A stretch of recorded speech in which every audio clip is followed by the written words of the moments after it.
오늘은 아주 특별한 은사라는 제목으로 말씀을 나누도록 하겠습니다.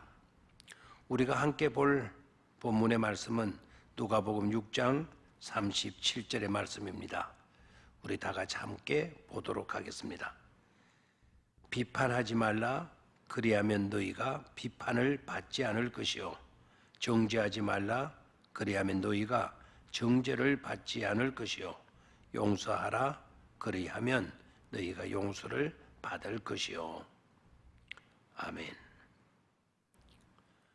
김탁환 씨는 자신의 천년섭작이라는 책에서 자신의 버릇에 대해서 이렇게 말했습니다.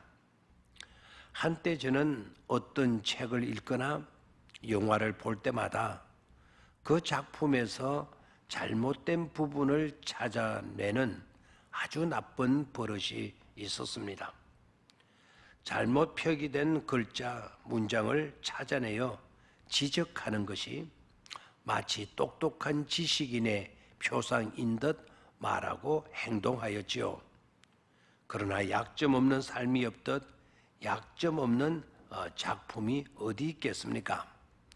대가인 셰익스피어나 도스토옙스키의 작품에서도 얼마든지 오자들을 잡아낼 수 있었습니다. 그런데 문제는 그러다 보니 정작 그 작품들이 주는 큰 유익들을 누리지 못하고 놓치고 말았습니다. 라는 솔직한 고백을 했습니다. 그렇습니다. 김탁환 씨는 비판에 대한 문제를 잘 지적해주고 있다고 봅니다. 주님은 왜 비판하지 말라고 하셨을까요? 비판이 주는 유익이 없기 때문입니다. 오히려 비판으로 인하여 온갖 좋은 것들이 망가지기 때문입니다. 그리고 비판하게 되면 자신도 누군가에 의해서 같은 비판을 받게 된다는 것입니다. 하고 보면 비판은 내 삶에 없는 것이 더 좋을 것입니다. 빼내어 버려야 할 나쁜 뿌리인 것입니다. 그런데도 비판이 있어야 할 이유가 있습니다. 그것은 사용처가 따로 있기 때문입니다. 사람들이 비판의 사용 설명서, 즉 매뉴얼을 제대로 읽지 않고 엉뚱한 곳에 사용하기 때문에 비판이 많은 문제를 불러오는 것입니다. 그렇다면 비판의 사용처는 어디일까요? 다음 이야기를 잘 들어보시기를 바랍니다. 어떤 성도가 목사님을 찾아와서 이런 고백을 하였다고 합니다.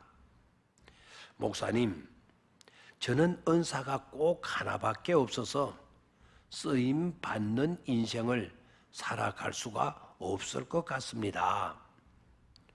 목사님은 대답했습니다. 기독교 역사에는 단 하나의 은사를 가지고도 하나님 나라를 위해 헌신한 사람들의 기록이 너무도 많습니다. 그런데 성도님의 그 한 가지 은사는 무엇입니까? 그는 잠시 주저하더니 조심스럽게 목사님에게 말했습니다. 제가 가지고 있는 한 가지 은사는 비판하는 은사인데요. 비판의 은사인데요. 라고 하더랍니다.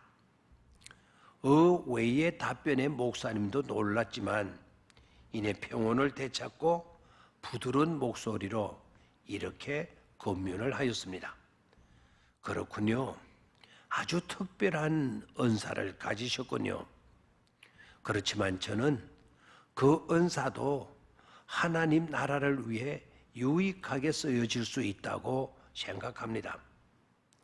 단 성도님이 그 은사를 가지고 남을 비판하지 말고 자신을 비판한 일에 그 비판을 쓰신다면 말입니다.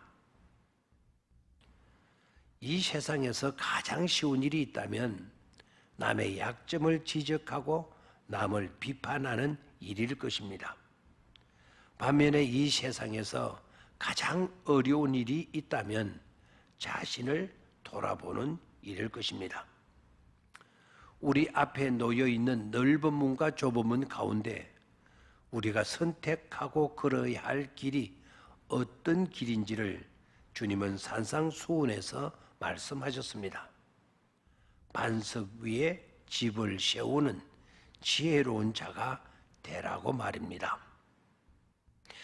우리에게 주어진 은사가 딱 한 가지 비판의 은사이다 할지라도 그 은사를 바르게 사용하게 된다면 우리는 지혜로운 자가 될 수가 있는 것입니다.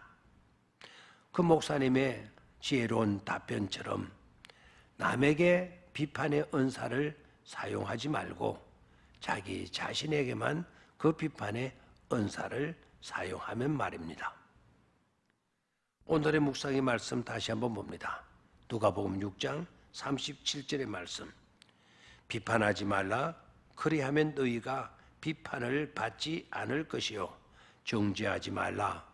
그리하면 너희가 정죄를 받지 않을 것이요. 용서하라. 그리하면 너희가 용서를 받을 것이요. 아멘. 감사합니다.